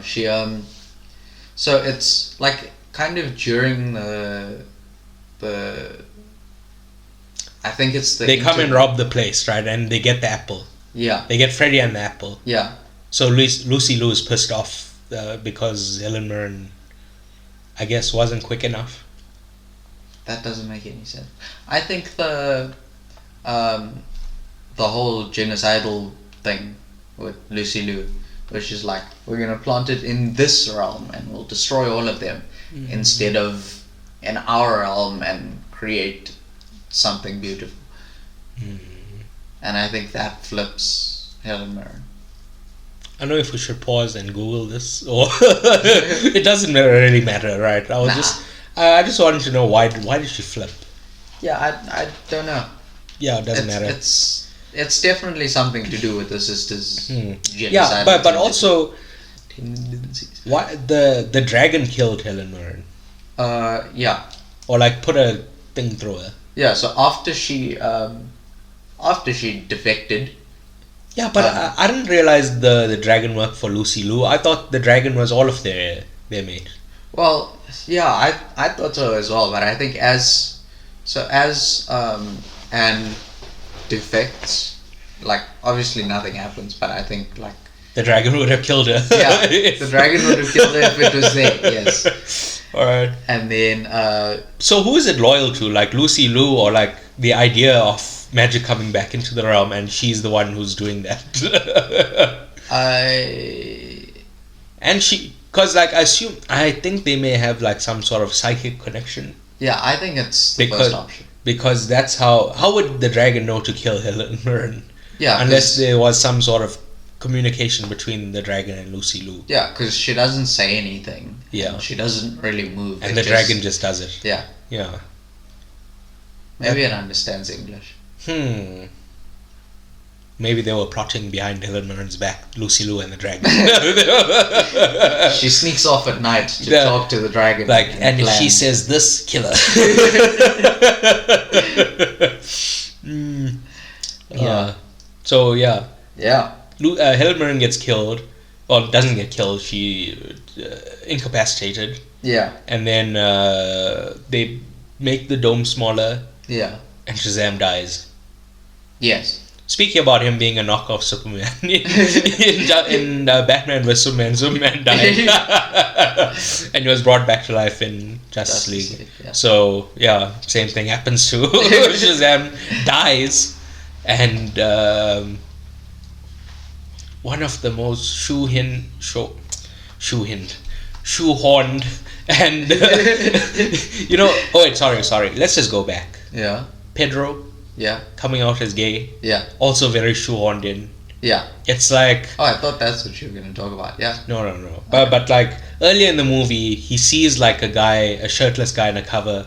Yeah. And then later on, he just says, "I'm gay." Yeah. Like two things. It's it's like this whole plot happening in the background that. Do you know in Rise of Skywalker? Yeah. Because like they were like, this is gonna be the first. Gay characters kissing in Star Wars. Yeah. And it happens like in the background. Yeah.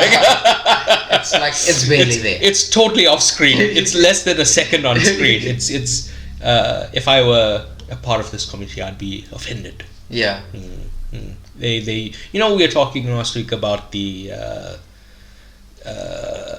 monetized or the commercialization of dissent. Yeah. Right? They like, all right, well, gay people want to have and supporters of gay people want to have representation in movies. Yeah. So we're going to cynically do this and put them in the movie. Yeah. So we can potentially sell more tickets, but they don't do it with like respect or in a good way. Yeah. They just shoehorn it in a very like yeah, where it just seems like pushed in at the last minute as opposed to being fully written into the character. But also, it's sort of like, I guess, teased kind of in the first movie.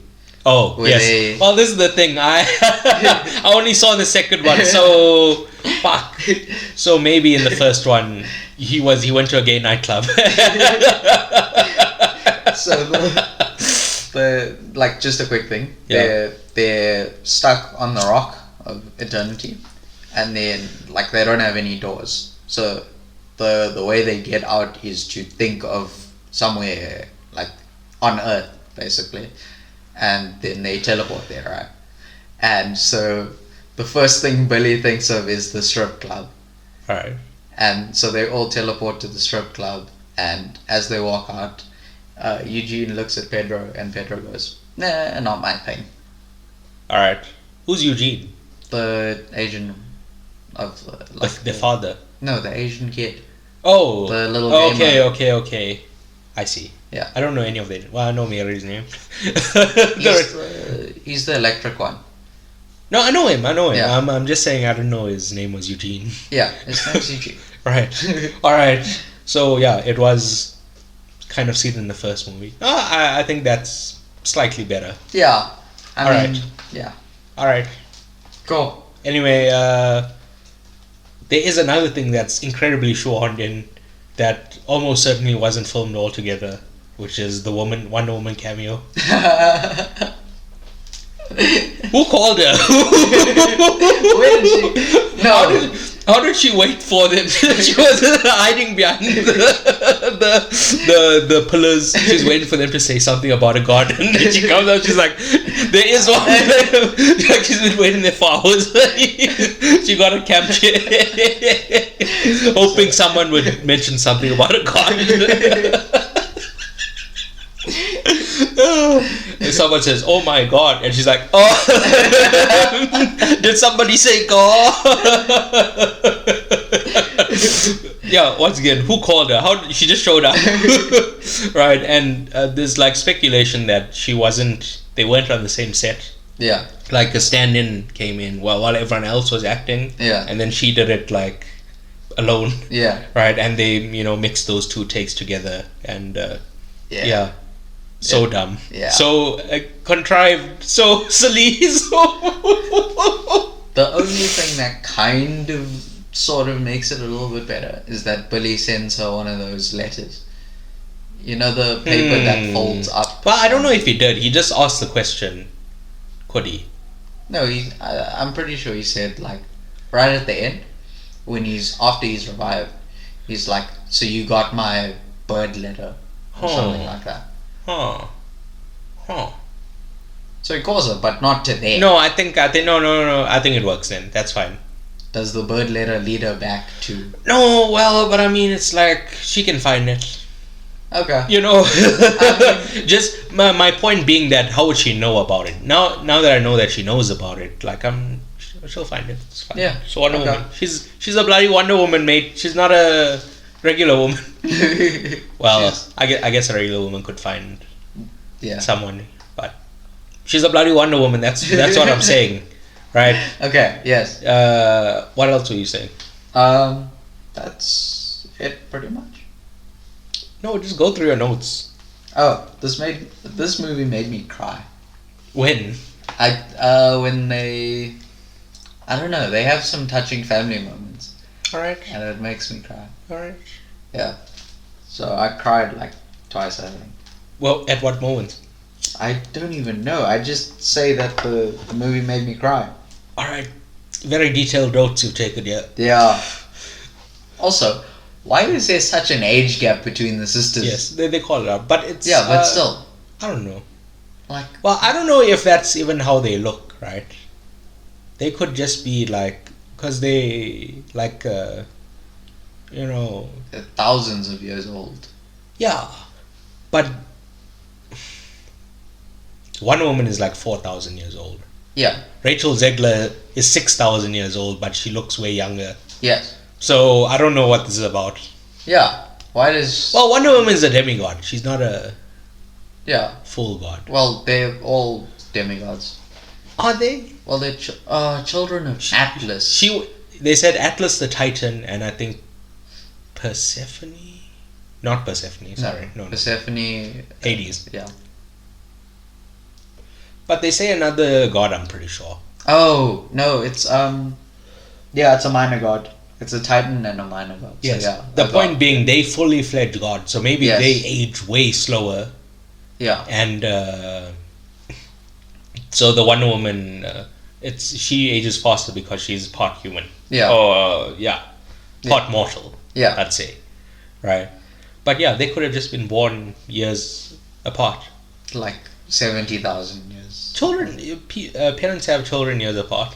That is true. So, and especially if you're immortal, you know. Why not? You have all the time in the world. Yeah. So at no point did I think that was weird, but they actually called it out in the movie. He in his letter, he's like, "Why are you guys just weird, different ages?" Yeah. What else do you have? And then there's hold on, I can do it. I like the Solomon gag. Yeah. I have the wisdom of Solo Man. Solo Man. And then it's Solo Man. Mm. And then it's like Solomon. And I don't think he ever actually gets Solomon. No, he doesn't. Yeah, but again, this is part of the point I'm making, that he's so immature. Yeah. Actual young Billy Batson wouldn't would just be like, "Oh, Solomon, oh, right, this guy's a total idiot." But he's the same guy. That's what I'm saying. This disconnect is jarring. Yeah, I get that. One, literally just the last thing. Why is it that their costumes stop glowing? Like, so I want to say it's at the beginning, or like maybe in the cave specifically. Their lightning bolts are like, they glow, right? But then when they're out in the open, it's just like it's like a weird armor plating thing. Well, I think because of the light, you can't see the glow.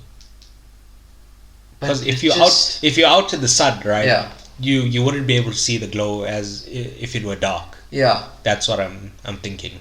Yeah. The sunlight is make it seem less bright than it is. But that's my biggest gripe. That's the main takeaway you have from this movie. It looks so, I don't know, it just obviously a glowing lightning symbol in your chest will be fake, right? But it looks real. But it looks like they get hit on the chest when they turn into their whatever they're called. Yeah. But it just looks like I don't know. No, but I'm saying the lightning hits them in the chest, so maybe the lightning bolt is remnants of that lightning. No, I know. Yeah. But I'm just saying the costumes for, I guess, the costumes for the daytime, I guess, where it's with fully the outside, lit. Yeah. It just looks weird. Wrong. Alright. Yeah. Anyway, is that right done? Yeah. So can we go on to the post credits? Of course we can, yeah. So one of them is Emilia Harcourt. Do you know who she is? Yeah. She's from Peacemaker and Suicide Squad. She's also James Gunn's wife. Yeah. Right, and a lot of people are very upset that they say he's doing nepotism. Yeah. Right. Doing nepotism. Well, I can't remember now. He cast her. Yeah. In Suicide Squad. Yeah. That's where they met. Yes. And then they got married, and then he cast her in Peacemaker. Okay. So he's only cast her in one. But Peacemaker is a spin-off of Suicide Squad, so that's why I'm it's obviously the characters from Suicide Squad. Yeah. Some of them that are. Yeah. Coming over here, so it's not it's unreasonable that he hired her. No. Right, because she's part of that universe, right? Yeah. So I'm I don't know. A lot of people are very upset. Yeah. They say all her roles are nepotism, but But I wouldn't call that nepotism. Yeah. Anyway, so she comes to recruit him to the Justice Society. Yes. Not the Justice League. Yes. Yes, he asked about Wonder Woman, but yeah. We saw the Justice Society in Black Adam. Yes. Yes, we did. Once again, this idea that these two movies should have just been one movie, right? But nevertheless, well, the first part of the movie is the Justice Society coming to recruit Shazam. Yeah. Then they go to recruit Black Adam, but he's a bad guy, so they fight him. Yeah. That could have been the Yeah. movie, but whatever. We got what we got, and It yeah. is what it is. So yeah, DC are broke. Yeah. Last year, at the back end of last year, they only had enough money to put out and market 2 movies. That's not great. No, not through the entire year, just the back end of last year. Oh yeah, okay. So like in the last couple of months. Yeah. So I don't know how they got more money now to release. But I don't know how it all works and whatever, but I just read that article that said they're on their last legs. Oh. Right? And the 2 movies they put out were Black Adam, which flopped, and a movie called Don't Worry Darling. Oh, yeah. Do you know about that? Yeah. A very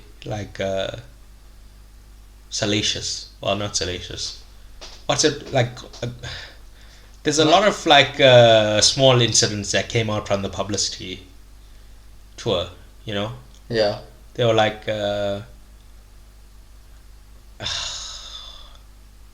drama. That's the word I'm thinking of. There was a lot of drama with it. Yeah. Right. Okay. That's not the type of thing I'm into. So. That's fair. I just heard people talking about it all the time, right? That I think Chris Pine spit on Harry from One Direction. Yeah. Harry Styles. Harry Styles, yes. He spat on him in I don't know At where some event. Yeah. Or maybe the other way around, Harry spat at him. No, it was... Alright, whatever, the point being, there was somebody doing a analyzing video of that. They're you can clearly see the spit. Oh, gross.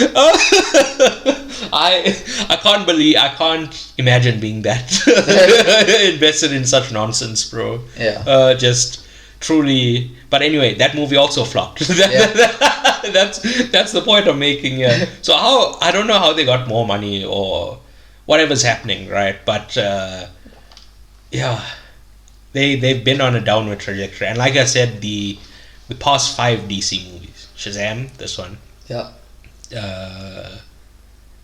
Black Adam. Yeah. Suicide Squad. Yeah. Well, we said we're not counting Wonder Woman. Yeah. Because I guess Birds of Prey. yeah, I would say Birds of Prey counts. It also flopped at the box office. There's Yeah. something else, but yeah, 5 movies in a row that flop. Not looking good, bruv. Yeah. It's yeah, I don't know. It's rough out here for DC. I think it was a good idea to get what's his name, James Gunn, to kind of steady the ship. Yeah. And provide some structure. Yeah. My only hope is that after 1 or 2 movies, if things don't seem to be going right, they don't pull the plug on him as well. They're get out of here. Get the fuck out of here. We'll get someone else in.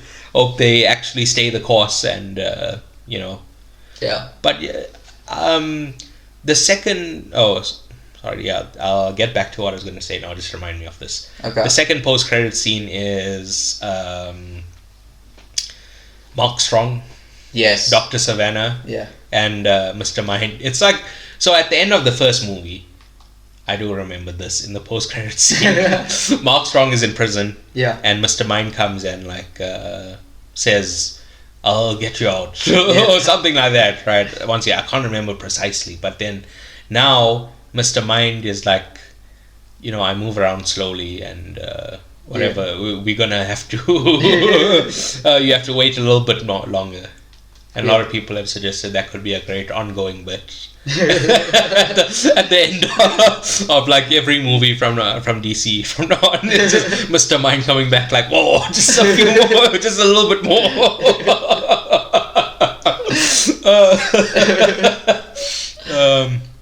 Yes. The thing I wanted to come back to. So, Yes. this thing about Tom Cruise, his quotes, right? Yeah. Then with Black Adam, they had Henry Cavill cameo as Superman. Yes. So before I had even seen the movie, the movie came out on Friday, and by Saturday and by Sunday, I was seeing people openly discussing that, Yeah. that Henry Cavill was in the movie, right? Yeah. And I saw the exact same thing now. with Wonder Woman, right? Yeah. Shazam came out last week Friday. Yeah.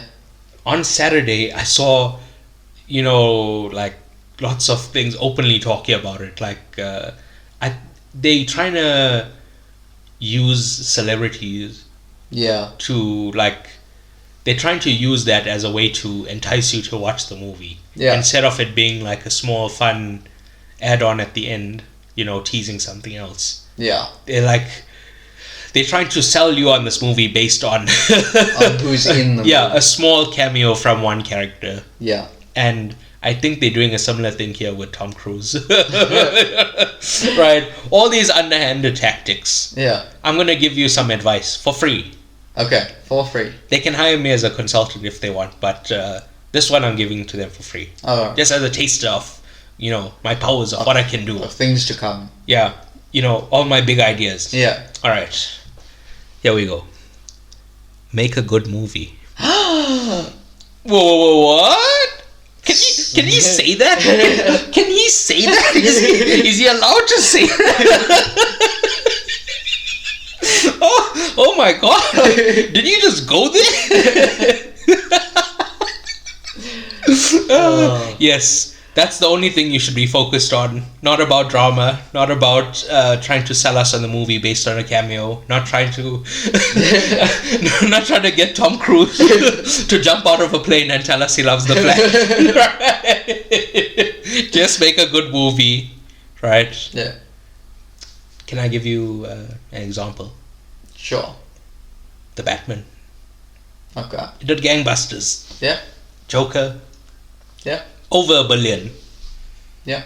I don't like the Joker personally, but but yeah, there's a lot of people who did. Yeah. So, yeah, just make a good movie and Yeah. let's see where it goes. Yeah. Yeah. I mean, who knows? Yeah. So I think we're done. Yeah. Yeah, pretty much. Now in the recommendation section, Oh, that's a lot of recommendations. do you have anything you want to say? Just Spirited Away. All right. That's my recommendation. I thought you were gonna say Kaleidoscope again. Yeah, Kaleidoscope too. If you haven't watched it, that's great. You're so in love with it. It's gonna change the course of television. A game changer. Yeah. I can't believe you said that. You put it on recording. Yeah. A game changer. Yeah. What if the game doesn't change? Then the game doesn't change, but I believe that it is a game changer All right. because it changes the game. All right. Yeah. I don't understand the words. I'm just saying. Alright. Sounds good. Yeah, I'm just saying it's very big. Yeah. It's a big claim. It is a big claim. All right. Do you have anything else? No. Spirited Away. Yeah, just- we watched Spirited Away together. Yeah. Well, no, we watched like Yeah, half the of first it together. half, yeah. Yeah. And then I went off on my own. And Alright. I watched a bit more. And I went home and I watched this. So, if you haven't subscribe to the Patreon. But we were speaking about Steven Spielberg last week, Yeah. right? And I was talking about his like mid to late career where he just goes on this mad run of Saving Private Ryan, AI, Minority Report, Yeah. and the Catch Me If You Can. Yeah. A mad run of like a 10, a 9, and a 10. Yeah. I'm pretty sure that's what I get. But like they're all like top tier, Yes. right? Right. And that's kind of where I stopped my Spielberg. Well, I watched The Terminal after that, and that's where I kind of stopped my Spielberg Okay. foray. Yeah. And speaking about it last week, kind of Brought it back. Yeah, brought it back. So I watched 2 more of his movies, right? Okay. Munich, Yeah. which is like this crazy. It's like it's very difficult to explain, Okay. right? So in 1972, Yes. the Israel yeah. The team was killed. in a plane bombing. No, They- these people, they came in and they shot them, Oh, that. Okay. Yeah, yeah. right? In the- It's shown in this movie. Oh. It was Okay. recreated. Ugh. They didn't catch it. They didn't catch it on camera and release that as a movie. That's disturbing. Yeah, but so you see them like they come and they shoot those guys. This is like a movie about revenge. Oh. So Okay. like the Israel, well they couldn't like respond Yeah. So they get like one of their soldiers publicly resigns and works on like a clandestine mission to, kill Oh, the people who planned that the killing. the killing that Okay. happened at the Olympics. Okay. So, yeah, it's just a very, very, I don't know, like hectic movie. Yeah. First of all, I gave it a 9. Yeah. There's just one Okay. scene that kind of threw me off, right? Yeah. He's having sex with his wife, right? Okay. And he's like thinking about the violence that's been committed, and it's cutting in between him having sex and the Oh. It's such a weird scene. Oh, God. And then he climaxes as you see, Oh, see this jeez. very upsetting thing, bro. No. I was just like, what the fuck is going on here as I was watching it, right? But yeah, weird. So if you're into that, that's the movie. No, for but you. it's a great movie, bro. Yeah. But just a Okay. weird scene. But anyway, the next one was The Adventures of Tintin, which Yeah. wasn't his next movie. The next movie was Indiana Jones and the Kingdom of the Crystal Skull, but I'd already seen that. So, Tintin, yeah, I remember this being a bad movie. Yeah. When I was younger, like I watched it, I didn't like it. I was a big fan of the Tintin books. Yeah, me too. Yes, so I just didn't like the movie at all. Okay. I watched it now and it's pretty good. Yeah. It's like, we were speaking about the motion capture used for Avatar. Yeah. They used similar technology for this Tintin movie. Oh, that's pretty And cool. remember Peter Jackson? He was one of the people. He made Gollum, Yeah. right? So he was a producer on this Tintin movie, Yeah. and he was the one like in charge of the motion capture and that kind of stuff. That's his That's his thing. His niche. Right. Yeah. Well, him and James Cameron. Yeah. Yeah. But yeah. So I gave it like an 8. It's Okay. pretty great, but it's not Okay. perfect, Yeah. Next, we have something called Mad God. Mad God. What's that about? So it's like a claymation, or not claymation, like a stop motion animation type thing. Okay. So this guy, he did it over 15 years. Jeez. I think I don't know the story Yeah. specifically, but he did this like with his own money over 15 years, Wow. and he finally made it. And I don't think it's great. No. That dude spent 15 years. Like, I can appreciate the craft and it's obviously very well made. Yeah. Okay. But I just thought it was so boring. Watching this, I'm like, I could be doing so much better stuff. My goodness. I think it's just like a taste thing. Yeah. It's just not to my taste. So, I'll watch it in like 6 years after I get through everything else I have to watch. yeah. But whatever. I've heard a lot of very good things about it, and I watched it. I'm like, nearly fell asleep. But whatever. Then I have a trilogy. Yeah. It's a Creed trilogy. The Creed trilogy. Yes. They're all pretty good. Okay. Nice. But the first one is like, well, I like them all. Okay. The third one is the only one that's like, Okay. I'm still not sure about my feelings because I only watched it this weekend. Yeah. Very similar to my Magic Mike, where like I'm like the first one amazing, Yeah. second one, third one I'm not sure about my feelings, but yeah, the first one, the fight scenes are all unbelievable. Okay. So the first thing is like he's in Mexico, Yeah. trying to like make a name for himself, Yeah. and they do it in one shot. Oh. A one okay. take, Yeah. right? And then they do it again, but for another boxing match Okay. Yeah. later on. And the second one, that one is amazing. Okay. I've like, so I watched it on Friday. I've just been going on YouTube every now and then and just watching it again. It's such a crazy sequence, right? Okay. That first movie, unbelievable. Sylvester Stallone, he was nominated for Best Supporting Actor at the Oscars for his Is Robin. as Rocky in Creed. Yeah. Okay. Right. he's outstanding in that first movie. Yeah. Right, and then the director, his name is Ryan Coogler. Mm-hmm. Do you know who that is? No. So he directed Black Panther. Oh, right, okay. So he couldn't direct Creed 2 because he was working on Black Panther. Yeah. So they got another director in. Okay. I don't know his name. I googled, but I couldn't remember. Wow. He's not a.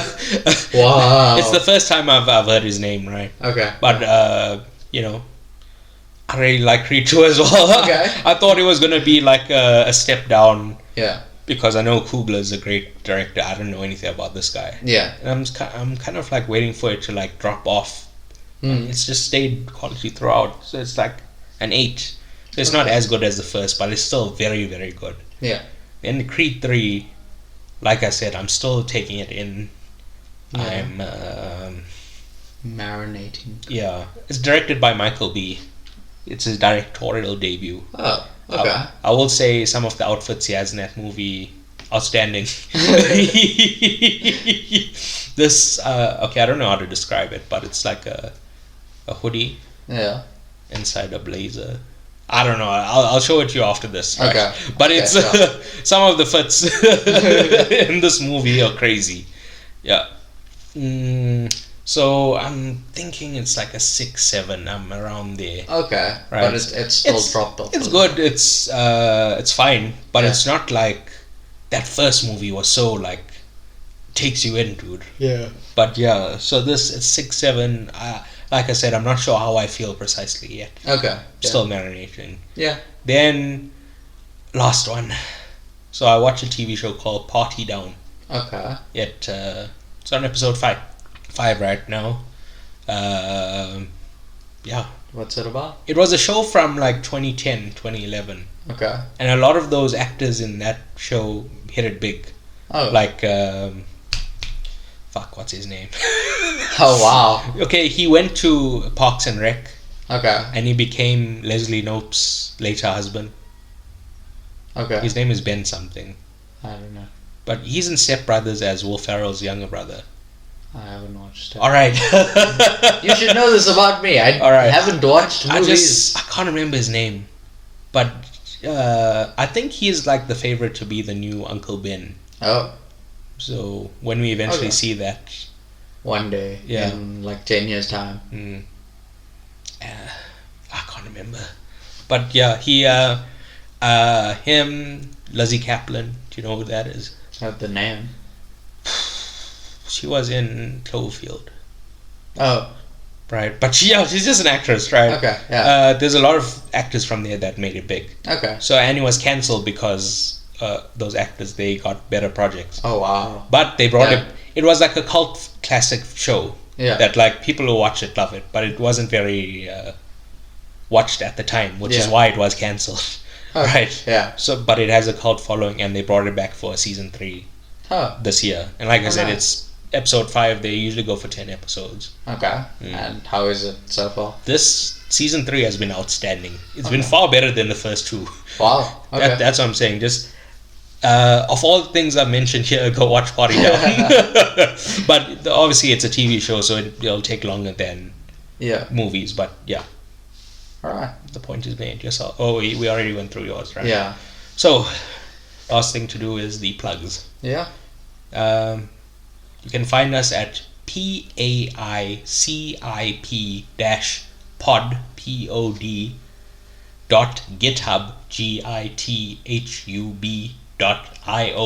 pod.github.io/site SITE. Right. There you'll find a list of links to our various social media sites and our various our various DSPs where you can listen to it. Yeah. And we also have Patreon, where you can subscribe for our bonus commentaries and just bonus material, right? Like I said last week, we recorded our thoughts on the Oscars. Yeah. That we did. But it's mainly going to be commentaries, going forward. But Yeah. every once in a while, we'll throw in a different episode. A little special edition. Well, you'll only know about it if you subscribe. So subscribe and you'll find out what those things are. Yeah. Yeah. It's PAICIP pod. Yeah. Yeah. Because this is the thing. the podcast is called politics, although I call it politics. But all the things on social media, etc., are like PAICIP pod or PAICIP or Yeah. So I kind of want to tell the listeners, hey, call it PAICIP because that'll be easier to find. But yeah, it's not called PAICIP. It's just an acronym. Yeah. Yeah. But anyway, we can sign off. All right. Au revoir. Shoshana.